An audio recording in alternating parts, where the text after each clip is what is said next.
بالله من الشيطان الرجيم. بسم الله الرحمن الرحيم. سبح لله ما في السماوات والأرض وهو العزيز الحكيم. له ملك السماوات والأرض يحيي ويميت وهو على كل شيء قدير.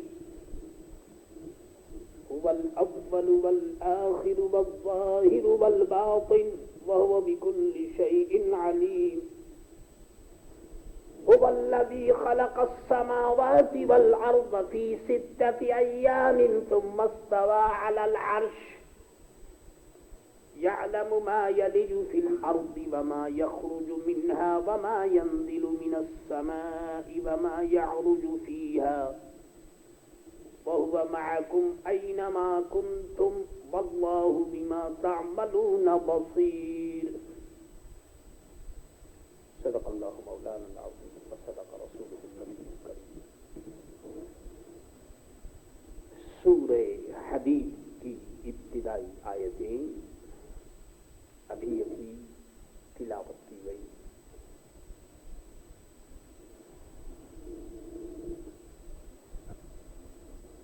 بڑی مبارک صورت ہے.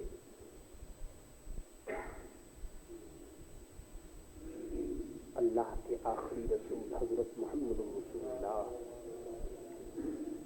صلی اللہ تعالی علیہ وسلم نے ارشاد فرمایا کہ جب یہ آیت نازل ہوئی تو حضور نے فرمایا کہ اسے رکوع میں پڑھا کرو. بڑی مبارک آیت ہے. اس میں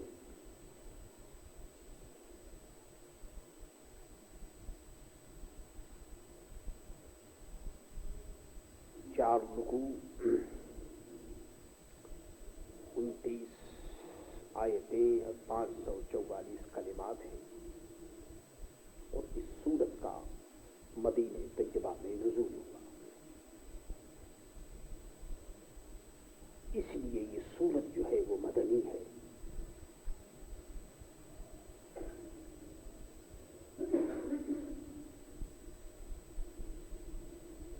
ارشاد باری ہے کہ سبح للہ ما فی السماوات والارض. اللہ کی پاکی بولتا ہے جو کچھ آسمانوں اور زمین میں ہے. آسمان اور زمین میں جو کچھ ہے وہ سب اللہ کی پاکی اور اللہ کی تسبیح اور تحمید کو بیان کرتا ہے. ابھی جو میں نے عرض کیا کہ رکوع میں پڑھا کرو، حضور نے فرمایا اس کا تعلق سبحان ربی العظیم سے ہے. یعنی اوپر آیت جو سورہ واقعہ ختم ہوئی جس پر کہ فسبح باسم ربک العظیم، تو اس میں چونکہ اے محبوب تم اپنے عظمت والے رب کے نام کی پاکی بولو، تو اسی لیے ہر نمازی رکوع میں یہی کہتا ہے سبحان ربی العظیم. باقی یہ بات کہ خدا کی تسبیح اور تحمید، تو یہ کہا جا رہا ہے کہ اے عابدو، اے ساجدو، تم اپنی عبادت اور سجدوں پر گھمنڈ مت کرو کہ تم نے کوئی بہت بڑا کام کر لیا. تم نے کچھ نہیں کیا. خداوند تعالیٰ کی تسبیح اور تحمید کا جہاں تک تعلق ہے تو کائنات کا ذرہ ذرہ، پتا پتا، قطرہ قطرہ اللہ کی تسبیح اور تحمید بیان کرتا ہے. تم جو کچھ کرتے ہو یہ تو خداوند تعالیٰ نے توفیق دی ہے. اور پھر یہ کہ سچ پوچھئے تو جو کچھ ہم کرتے ہیں اللہ کا احسان اور اللہ کے فضل و کرم کے اعتبار سے ہم کچھ بھی نہیں کرتے. فرمایا زمین و آسمان کی ہر چیز خدا کی پاکی بیان کر رہی ہے.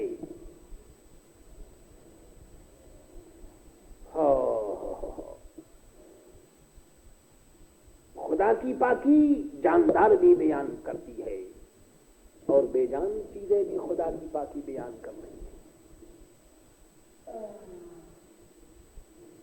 وَهُوَ الْعَزِيزُ الْحَكِيمُ، اور وہی عزت اور حکمت والا ہے.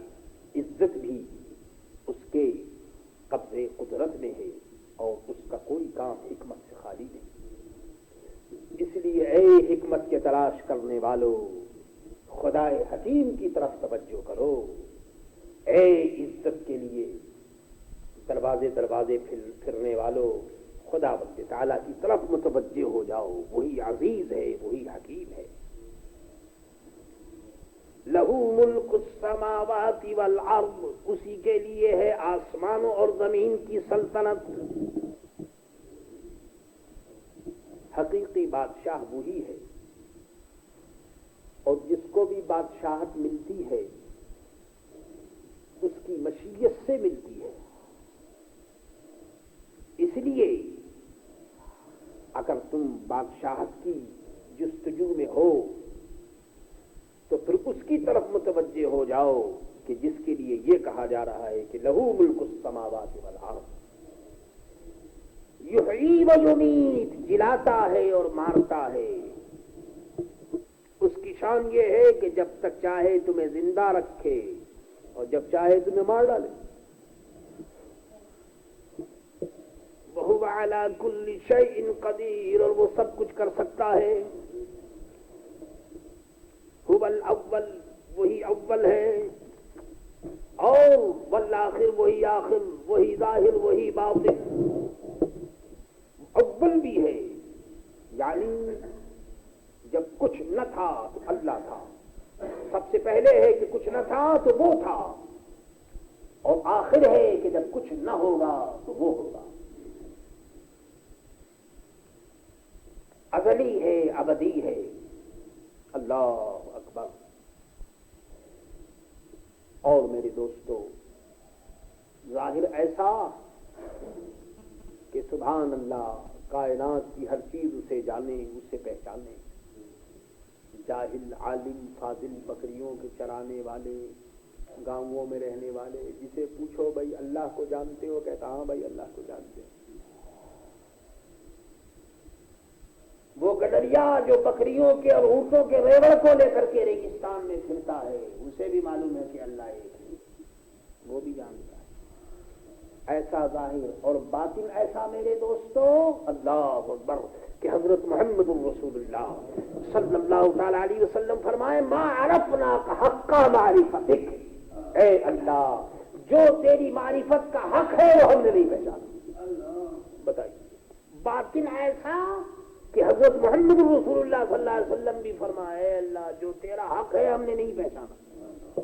ایسا باطن اور ظاہر ایسا کہ ہر آدمی جانے کہ اللہ ہے. سبحان اللہ. یہ تو میرے دوستو اللہ تبارک و تعالی کی شان ہوئی. حضرت شیخ محدث عبدالحق دہلوی رحمۃ اللہ تعالی علیہ نے فرمایا کہ جس طرح سے اس آیت میں اللہ تعالیٰ کی شان نکلتی ہے, اللہ کے فضل و کرم سے اسی آیت سے حضرت محمد رسول اللہ صلی اللہ تعالیٰ علیہ وسلم کی بھی شان نکلتی ہے. میرے دوستو, پیارے نبی صلی اللہ تعالیٰ علیہ وسلم کی شان کو سبھی بیان کرتے ہیں. حضور کی شان کو مومن بھی بیان کرتا ہے, کافر بھی بیان کرتا ہے, سبھی بیان کرتے ہیں. لیکن یاد رکھو کہ حضور صلی اللہ تعالی علیہ وسلم کی شان کو بیان کرنے والا کوئی ان کا غلام بن کر, کوئی ان پر فدا ہو کر شان کو بیان کرتا ہے, اور کوئی ماحول کو دیکھ کر کے ان کی شان کو بیان کرتا ہے, سوسائٹی کو دیکھ کر کے ان کی شان کو بیان کرتا ہے, کسی مقصد اور کسی مطلب کے پیش نظر شان کو بیان کرتا ہے. ہم جو شان کو بیان کرتے ہیں تو ہم ماحول کو, سوسائٹی کو نہیں دیکھتے, ہم اپنے ایمان کو دیکھتے ہیں کہ ایمان نام ہے حضرت محمد رسول اللہ صلی اللہ تعالی علیہ وسلم کی محبت کا. ہم حضور صلی اللہ علیہ وسلم کی شان کو بیان کرتے ہیں. جب ماریشس نہیں آئے تھے تو اس وقت بھی شان کو بیان کرتے تھے, اور جب آ گئے تو پھر بھی شان کو بیان کر رہے ہیں, اور جب یہاں نہیں رہیں گے تو پھر بھی اسی کالی کملی والے کے شان کو بیان کریں گے, یہاں تک کہ ان کا نام لیتے ہوئے دنیا سے چلے جائیں گے. ہم کسی مقصد کے پیش نظر ہم یہ کچھ نہیں کہتے. میرے دوستو, حضور صلی اللہ تعالی علیہ وسلم کے اپنوں میں اور غیروں میں فرق یہ ہے کہ اپنا جب حضور کی شان کو بیان کرتا ہے تو وہ ایمان اور یقین کے درجے پر پہنچ کر بیان کرتا ہے, اور اگر غیر بیان کرتا ہے تو اس کا کوئی مقصد ہوتا ہے, کوئی نہ کوئی اس کے اندر اس کا فائدہ پیش نظر ہوتا ہے. تو سنیے حضرت شیخ فرماتے کہ اول اول حضرت محمد رسول اللہ صلی اللہ علیہ وسلم اول ہے. کیا مطلب؟ کہ سب سے پہلے آپ کا نور پیدا کیا. اول اول مکان اول کے مکین حضرت محمد رسول اللہ صلی اللہ علیہ وسلم ہیں کہ سب سے پہلے آپ کا نور پیدا کیا گیا. والآخر، اور آخر اس حیثیت سے ہے کہ سب کے بعد سرکار دو عالم حضرت محمد رسول اللہ صلی اللہ علیہ وسلم تشریف لائے، آخری نبی. آپ کا نور سب سے پہلے چمکا، سب سے پہلے پیدا ہوا، اور تشریف لائے تو سب سے اخیر میں آئے. آخر چمک تجھ سے پاتے ہیں سب پانے والے، میرا دل بھی چمکا دے چمکانے والے. اول وہ نور ایسا کہ جس کو ملا، جو کچھ ملا، جب بھی ملا اسی نور سے ملا. نبوت ملی تو اس نور کے صدقے ملی. سنو میرے آقا کے صدقے، حضور صلی اللہ علیہ وسلم کی شان کہ رسالت ملی تو ان کے صدقے. میرے دوستو، آدم علیہ الصلوۃ والسلام سے لے کر کے حضرت عیسیٰ علی نبینا علیہ الصلوۃ والسلام تک جس کو ملا، جو کچھ ملا، وہ حضرت محمد رسول اللہ صلی اللہ تعالی علیہ وسلم کی محبوبیت کا صدقہ تھا. اول اول اور آخر ایسے کہ میرے دوستو آپ پر نبوت ختم ہو گئی، آپ پر فضیلت ختم ہو گئی. ہر چیز لاسٹ پر آن کر کے ختم ہو جاتی. آپ ایسے آخر بنا کر بھیجے گئے کہ آپ کا کوئی جواب نہیں، آپ کی کوئی مثال نہیں، آپ کی کوئی نظیر نہیں. سر سے پاؤں تک آپ لاجواب. آپ کے بال شریف لاجواب، آنکھیں لاجواب، رخسارے لاجواب، سر سے ہاتھ، پاؤں، ناک، کان سب لاجواب. اول اول آخر والظاہر. اور حضور صلی اللہ علیہ وسلم ظاہر، ایسے ظاہر میرے دوستوں کہ خود بھی ظاہر اور سب کو انہوں نے ظاہر کر دیا. جی خود ایسے ظاہر ہوئے. کیسے ظاہر؟ اللہ اکبر کہ آدم علیہ الصلوۃ والسلام کی نظر جو اٹھی اور آنکھ جو کھلی تو اس نور ظاہر کو دیکھا کہ جو چمک رہا تھا لا الہ الا اللہ محمد رسول اللہ. ایسے ظاہر آدم کی پیشانی میں آپ چمکے، ایسے ظاہر. نوح علیہ الصلوۃ والسلام کی کشتی میں آپ کا نور، ایسے ظاہر. حضرت ابراہیم علیہ الصلوۃ والسلام کی آگ میں اسی نور نے گلزار بنایا، ایسے ظاہر. حضرت اسماعیل نبی علیہ الصلوۃ والسلام کہلائے، یہاں بھی آپ کا نور. میرے دوستو ظاہر ایسے کہ آدم علیہ الصلوۃ والسلام سے لے کر کے اور آج تک اور قیامت تک آپ کا کلمہ پڑھا جا رہا ہے، آپ کا ذکر ہو رہا ہے. اذاں کیا جہاں دیکھو ایمان والو، اذاں کیا جہاں دیکھو ایمان والو، پسے ذکر حق ذکر ہے مصطفیٰ کا، پسے ذکر حق ذکر ہے مصطفیٰ کا. ہر اذان میں آپ کا نعرہ، ہر نماز میں آپ کا ذکر. تلاوت کرو تو آپ کا ذکر. ارے مسلمان جو مسلمان کہلاتا ہے وہ حضرت محمد رسول اللہ صلی اللہ تعالی علیہ وسلم کی یاد اور ذکر سے. تو آپ ایسے ظاہر کہ جدھر دیکھو سرکار دو عالم صلی اللہ تعالی علیہ وسلم کا کلمہ پڑھا جا رہا ہے. اللہ اکبر. کوئی وقت، کوئی گھڑی، کوئی ساعت ایسی نہیں کہ جس میں حضرت محمد رسول اللہ صلی اللہ تعالی علیہ وسلم کا ذکر نہ ہوتا. فرمایا ہو وہ ظاہر سب جانے ان کو. اور باطن ایسے سنیے کہ حضرت ابو بکر صدیق رضی اللہ تعالی عنہ سے ارشاد فرمایا، یا ابا بکر لم یعرفنی حقیقتا غیر ربی. اے پیارے ابو بکر، میری حقیقت کو میرے رب کے علاوہ کوئی نہیں جان سکتا. ایسے باطن کہ حقیقت محمدیہ کیا ہے اس کو کوئی نہیں جان سکتا. ایسے باطن. اللہ میرے دوستو، یہ حضرت محمد رسول اللہ صلی اللہ علیہ وسلم کی شان. وَهُوَ بِكُلِّ شَيْءٍ عَلِيمٌ. رب جانتا ہے، خود بخود جانتا ہے. وَهُوَ بِكُلِّ شَيْءٍ عَلِيمٌ کا مطلب ہے رب سب کچھ جانتا ہے خود بخود بغیر کسی کے بتائے. اور حضور سب کچھ جانتے، کیسے؟ اللہ کے بتائے. یہ ہے اہل سنت و جماعت کا عقیدہ. اللہ جانتا ہے سب کچھ بغیر کسی کے بتائے. لیکن حضور جانتے ہیں اللہ کے بتانے سے، اللہ نے ان کو بتایا تو جانتے ہیں، ان بخود نہیں جانتے، اللہ نے بتایا۔ وَهُوَ بِكُلِّ شَيْءٍ عَلِيمٌ۔ اللہ سبحان اللہ سبحان اللہ سبحان اللہ۔ حضور اول مخلوق ہیں، آخر میں ظاہر ہوئے، نور محمدی سب پر ظاہر، حقیقت محمدیہ تک کسی کی عقل کی رسائی نہیں۔ اللہ حضور کو ہر مومن اور کافر، ہر مومن اور کافر کو حضور جانے پہچانے۔ اللہ آئیے سنیے، یہ بڑی پیاری گفتگو تھی جو ختم ہوئی۔ هو الذي خلق السماوات والأرض في 6 أيام ثم استوى على العرش۔ وہی ہے جس نے آسمان اور زمین 6 دن میں پیدا کی، یہ آپ پہلے بھی سن چکے ہیں۔ 6 دن میں آسمان اور زمین اللہ تعالیٰ نے پیدا کی۔ تو 6 دن میں پیدا کیے کا مطلب یہ ہے کہ اتنے ٹائم میں ورنہ تو اس وقت دن اور رات کچھ بھی نہیں تھا۔ دن اور رات تو میرے دوست سورج سے ہوتے ہیں، سورج ہی نہیں تھا تو دن اور رات کہاں سے ہوں گے؟ اتنے ٹائم میں پیدا کیے۔ ثم استوى على العرش، پھر عرش پر استوا فرمایا جیسا اس کی شان کے لائق ہے۔ یہ ہے میرے دوستو اعلیٰ حضرت رضی اللہ تعالی عنہ کے ترجمے کا کمال۔ فرمایا عرش پر استوا فرمایا۔ بعض لوگوں نے لکھا کہ عرش پر وہ قائم ہوا، کسی نے لکھا ہے، مگر اس قسم کا ترجمہ عرش پر قائم ہونا، کیونکہ اللہ تبارک و تعالیٰ جو ہے جسم وغیرہ سے پاک ہے، اس لیے قائم ہونا اور بیٹھنا اور یہ اس قسم کی چیز صحیح نہیں۔ فرمایا استوا فرمایا جیسا اس کی شان کے لائق ہے۔ اللہ اکبر، یعنی عرش اعظم کو اللہ تعالیٰ نے اپنا تجلی گاہ بنایا۔ سبحان اللہ۔ یہ سوچئے کہ عرش اعظم پیدائش میں زمین و آسمان سے پہلے سے۔ اللہ یعلم ما یلج فی الارض، جانتا ہے جو زمین کے اندر جاتا ہے، وما یخرج منہا، اور جو اس سے باہر نکلتا ہے اللہ جانتا ہے۔ زمین میں کیا جاتا ہے اور کیا باہر نکلتا ہے اللہ کو معلوم۔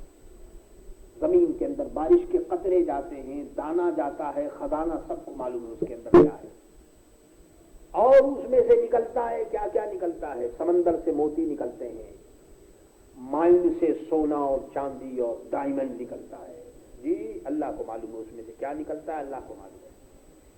اور قیامت میں یہ زمین سے مردے بھی نکلیں گے، یہ بھی اللہ کو معلوم ہے۔ اور خوب یاد رکھیے، دانا اگر اچھا ہو اور صحیح ہو تو زمین میں جانے کے بعد پھر میرے دوستو وہ دانا جب اوپر آتا ہے تو وہ درخت بنتا ہے، پھول کھلتے ہیں، پھل نکلتے ہیں، دانا اگر اچھا ہو۔ جی اسی طرح سمجھ لو کہ اگر بندے مومن کامل ایمان والا اگر زمین کے اندر جائے تو زمین کے اندر جانے کے بعد میرے دوستو اس کے فیض کا درخت نکلتا ہے، اس کا فیضان، اس کی کرامتیں، اس کی برکتیں اس طرح نکلتی ہے کہ جس طرح دانا زمین میں جانے کے بعد اپنی برکتوں سے دنیا کو فائدہ پہنچاتا ہے۔ میاں سننے کی چیز ہے کہ جب دانا زمین میں ڈالو تو اس سے درخت پیدا ہو اور اس میں پھل اور پھول نکلے، تو اللہ کا ولی جو ہے وہ دانے سے تو حقیر نہیں ہے، دانا تو ایک دانا ہی ہے، اللہ کا ولی تو بندے کامل ہے۔ اسی لیے جس زمین پر اللہ کا ولی لیٹا ہوا ہوتا ہے وہاں سے فیض کا چشمہ جاری ہوتا ہے، دنیا والے کھنچ کھنچ کر کے آتے ہیں۔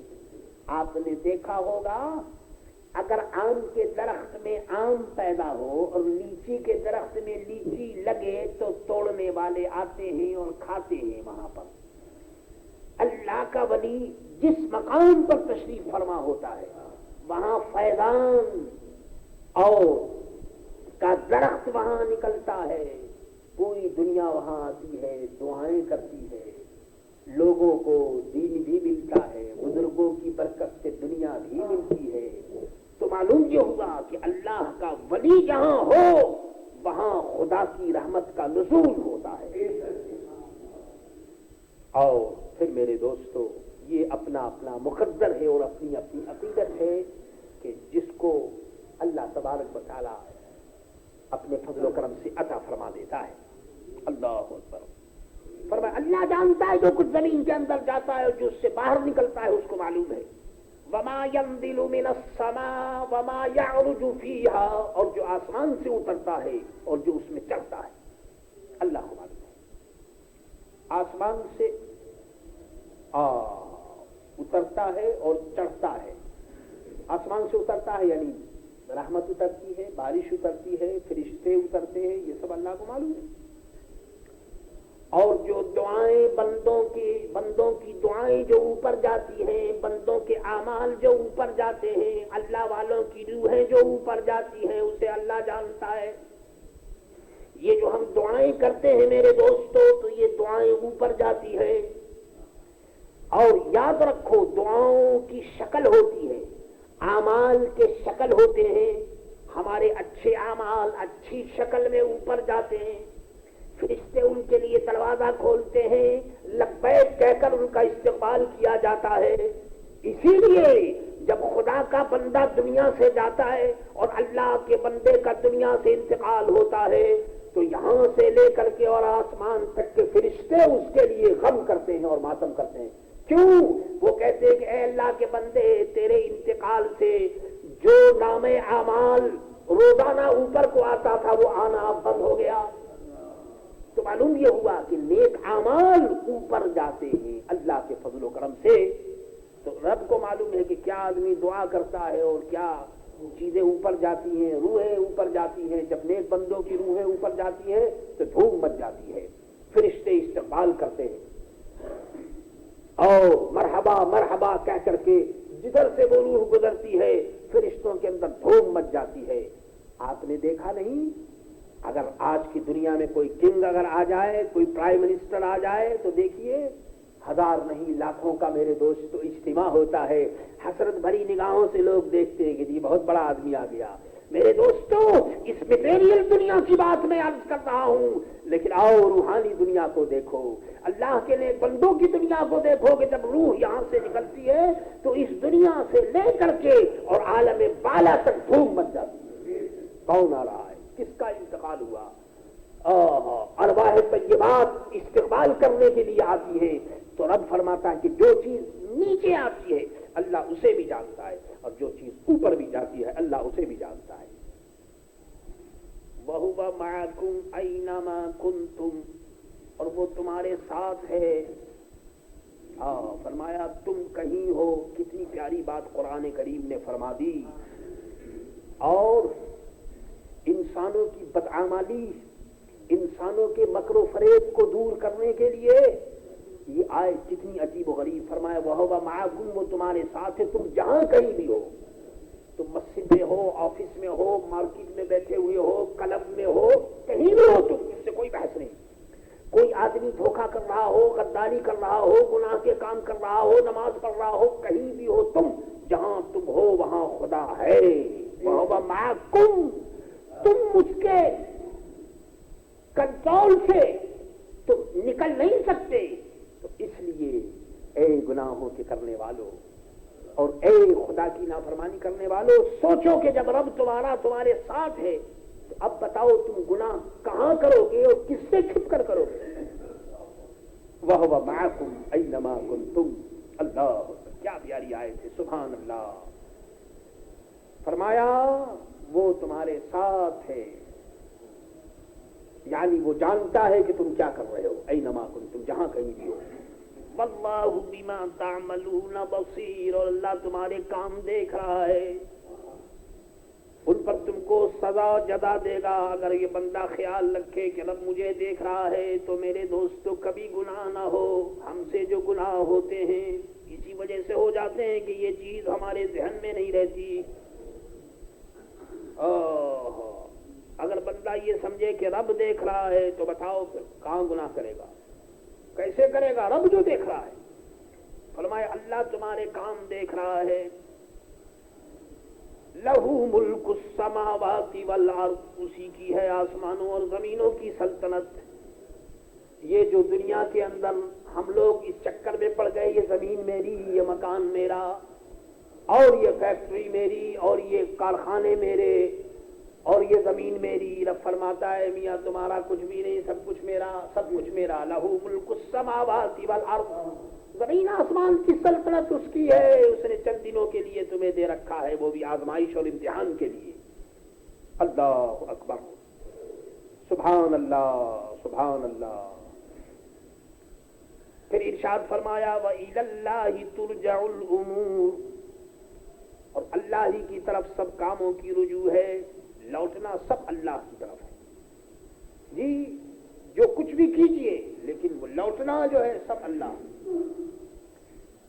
تم اور تمہارے سارے اعمال رب کی بارگاہ میں پیش ہوں گے، لہذا پہلے سے اپنے فائل درست کر لو.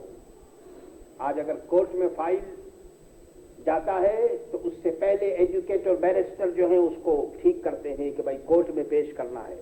فرمایا وَإِلَى اللَّهِ تُرْجَعُ الْأُمُورُ، یہ تمہارے تمام فائل سب اسی کی طرف جانے والے، لہذا تم اس سے پہلے جب وہ ٹائم آئے تم اپنے فائل کو چیک کر لو. اور بہترین چیز تو یہی ہے کہ انسان خود اپنی چیکنگ کرے. میں کہوں کہ آپ یہ کرتے ہیں، آپ مجھے کہیں کہ تم یہ کرتے ہو، اس سے کوئی فائدہ نہیں. ہر آدمی کو خود اپنی اصلاح کرنی چاہیے. جب آپ خود اصلاح کرنا چاہیں گے تو انشاءاللہ تعالی وہ اصلاح اللہ کے فضل و کرم سے ہو جائے گی. یولج اللیل فی النہار ویولج النہار فی اللیل، اس کی شان یہ ہے کہ رات کو دن کے حصے میں لاتا ہے اور دن کو رات کے حصے میں لاتا ہے.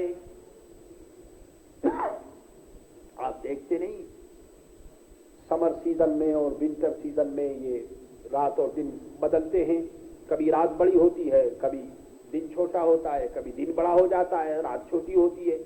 تو کبھی وہ رات کے حصے میں دن کو داخل کر دیتا ہے تھوڑے حصے میں، اور کبھی دن کے حصے میں رات کو داخل کر دیتا ہے.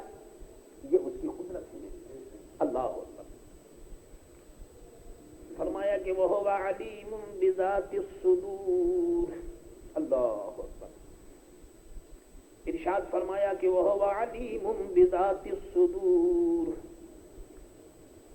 اس کی شان یہ ہے اللہ تبارک و تعالی دلوں کی بات جانتا ہے. رب تعالیٰ تمہارے دلوں کے ارادے کو، نیتوں کو جانتا ہے کہ تم کرتے کیا ہو.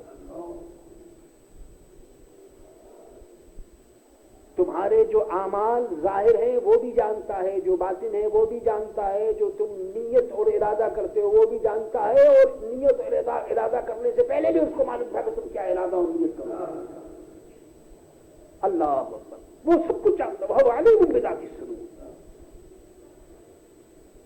آمنوا باللہ ورسولہ وانفقوا مما جعلکم مستخلفین فیہ. اللہ اس کے رسول پر ایمان لاؤ اور اس کی راہ میں کچھ دو. اللہ اس کے رسول پر، اے لوگوں اللہ تعالیٰ اور اس کے رسول صلی اللہ تعالی علیہ وسلم پر ایمان لاؤ. سبحان اللہ. اور اس کی راہ میں کچھ دو، یعنی کچھ خرچ بھی کرو. اللہ تعالیٰ نے مال دیا تو وہ صرف اس لیے نہیں دیا کہ تم اپنی ہی ضرورت میں سب کچھ خرچ کرو، بلکہ اس میں حق للسائل والمحروم، وہ ابھی آپ سن چکے ہیں کہ اس میں سائل کا اور اللہ کے نیک بندوں کا بھی اس میں حق ہے. اب یہ اور بات ہے کہ یہ خرچ کرنے میں بھی میرے دوستوں یہ اپنی اپنی کیپیسٹی ہے.